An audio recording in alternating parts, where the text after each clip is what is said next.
ஆன்மீக அன்பர்கள் அனைவருக்கும் வணக்கம்.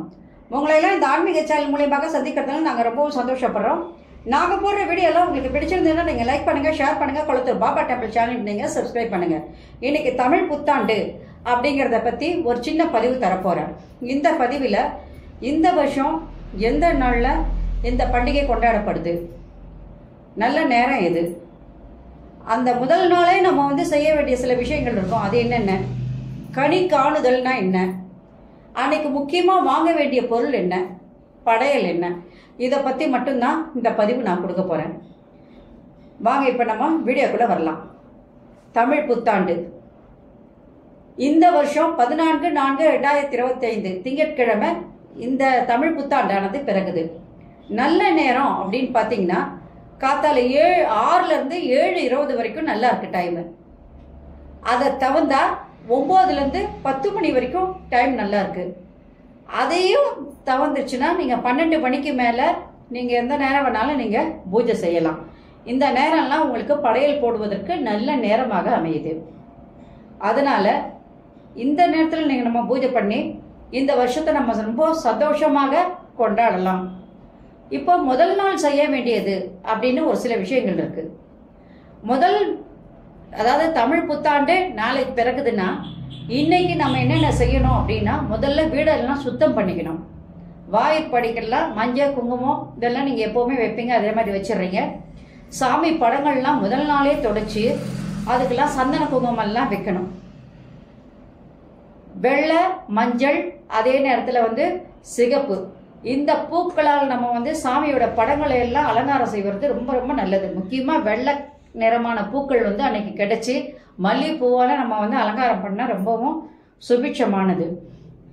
அதே நேரத்தில் பூஜை சாமானங்கள்லாம் துளக்கி அதுக்கெல்லாம் மஞ்சள் குங்குமம்லாம் இட்டு விளக்குக்கெல்லாம் நீங்கள் என்ன பண்ணணும், பஞ்சுத்திரி போட்டு வச்சிடுறீங்க.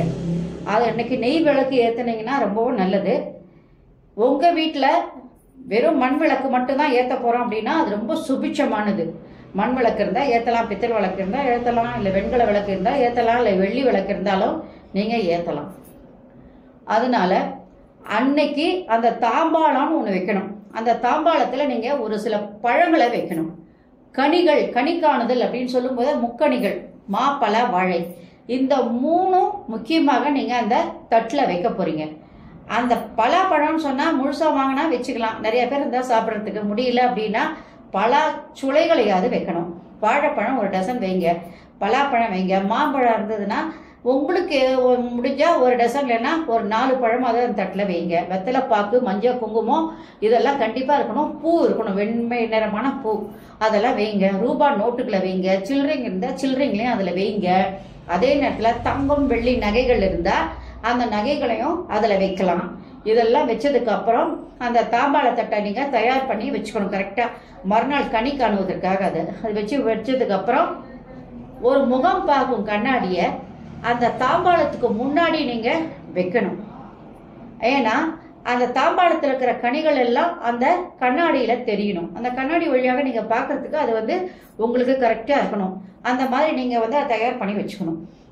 மறுநாள் காத்தால கனி காணுதல் அன்னைக்கு விடியால காத்தால வீட்டில் மூத்த பெண்மணிங்கன்னு இருப்பாங்க இல்லைங்களா, அவங்க தான் முதல்ல எழுந்து, அந்த குடும்ப உறுப்பினர்னு சொல்லுவாங்க, அவங்க முதல்ல எழுந்துக்கலாம். பெரியவங்க அவங்க எழுந்து கண்ணாடியில் தெரிகிற அந்த தாம்பாள தட்டில் இருக்கிற அந்த பழங்களை எல்லாம் கனிகளை எல்லாம் பார்த்துட்டு அதுக்கப்புறம் அங்கே இருக்கிற பூஜை அலமாரியாண்ட இருக்கிற அந்த விளக்குகள்லாம் ஏற்றிட்டு அந்த விளக்குகள் நல்லா ஏற்றி இது பண்ணதுக்கப்புறம் அந்த தாம்பாள தட்டை ஒவ்வொருத்தரா பார்த்து நமஸ்காரம் செய்வதற்காக ஒவ்வொருத்தரையா அழைச்சிட்டு அதை பார்க்க வைக்கணும்.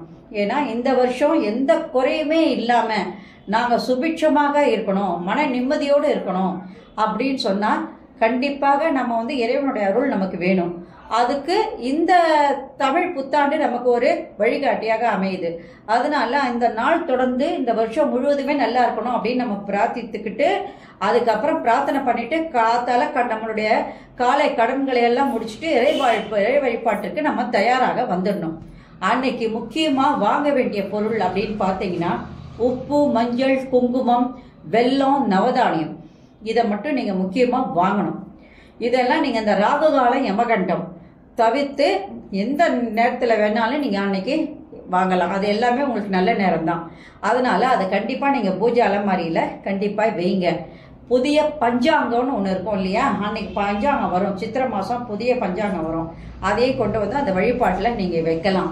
அது ரொம்பவும் பலன் தரக்கூடியதாக இருக்கும். இப்போ படையல்னு பார்த்தீங்கன்னா முக்கியமாக அன்னைக்கு தினத்தில் 6 விதமான அறுசுவைகள் உணவுகளை நம்ம வந்து அன்னைக்கு படையலில் வைக்கணும். முக்கியமாக நீர்மோர் பானக்கம், இது ரெண்டுமே சாமிக்கு வைக்கிறது ரொம்ப நல்லது. அன்னைக்கு குலதெய்வ வழிபாடு முக்கியமாக இருக்கணும்.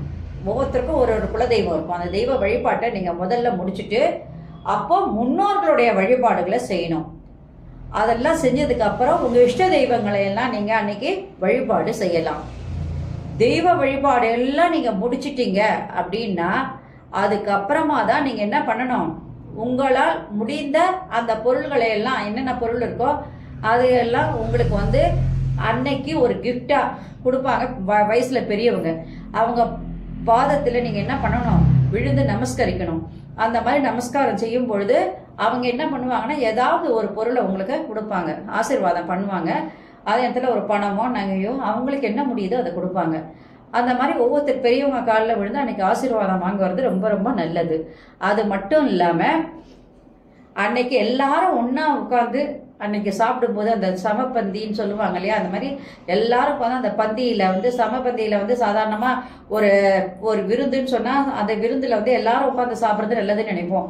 அதே மாதிரி இன்னைக்கும் அந்த பந்தியில் எல்லாரும் தெரிஞ்சவங்க இருப்பாங்க, நண்பர்கள் இருப்பாங்க, உறவினர்கள் வருவாங்க. அதனால அவங்க எந்த மதமாக எந்த காஸ்டாக இருந்தாலும் சரி அவங்களெல்லாம் வர வச்சு எல்லாரும் ஒன்றா உட்காந்து அன்னைக்கு சாப்பிட்டீங்கன்னா ரொம்ப மகிழ்ச்சி தரக்கூடியதாக இருக்கும். எல்லாரும் நம்ம கூப்பிடுவோம், எல்லாரும் வீட்டுக்கு வாங்க, நம்மளுடைய புது வருஷம் அப்படின்றதுனால அவங்க வந்தாங்கன்னா நம்ம என்ன பண்ணுறோமோ வடை பாயசம்லாம் பண்ணியிருப்போம். வீட்டில் வந்து பல பதார்த்தங்கள் பண்ணி அன்றைக்கி நல்லபடியாக பூஜை பண்ணியிருப்போம். அவங்களுக்கும் ஒரு இலை போட்டு அவங்களையும் அன்றைக்கி சாப்பிட வச்சு எல்லாரும் பந்தியில் நிம்மதியாக சாப்பிட்டு எழுந்து, அது மட்டும் இல்லாமல் பெரியவங்களுடைய ஆசீர்வாதத்தை வாங்குறதுன்றது வந்து ரொம்பவும் புனிதமானது. மாலையில் குடும்பத்தோடு எல்லாரும் ஒன்று சேர்ந்து இதுதான் ரொம்ப முக்கியமானது. கோயிலுக்கு போகணும். அதே மாதிரி அன்னைக்கு ஏதாவது ஒரு 5 பேருக்கோ இல்லை வந்து ஒரு 9 பேருக்கோ உங்களால் என்ன முடியுதோ இல்லை ஒருத்தருக்காவது நீங்கள் ஒரு அன்னதானம் செய்யறது ரொம்ப ரொம்ப உகந்ததாக இருக்கும். அப்படி முடியலைன்னா கூட நீர்மோர் பானக்கம் எடுத்துன்னு போங்க கோயிலுக்கு. கொண்டு போய் ஒரு 10 பேருக்கு இல்லைன்னா ஒரு 15 பேருக்கு உங்களால் என்ன முடியுதோ அவங்களுக்கு அதை நீங்கள் கொடுத்தீங்கனால அது மிகவும் சிறந்ததாக இருக்கும். அதனால் இந்த வருஷம் எந்த குறையுமே இல்லாது நம்முடைய இல்லறம் வந்து நல்லறமாக மாற வேண்டும் என்றால் நாம் இந்த தமிழ் புத்தாண்டை மிக சிறப்பாக கொண்டாடுகிறோம். அது மட்டும் இல்லாமல் அந்த கொண்டாடுற நேரத்தில் எல்லா வழிபாடுகளையும் நம்ம அன்னைக்கு செய்கிறோம்.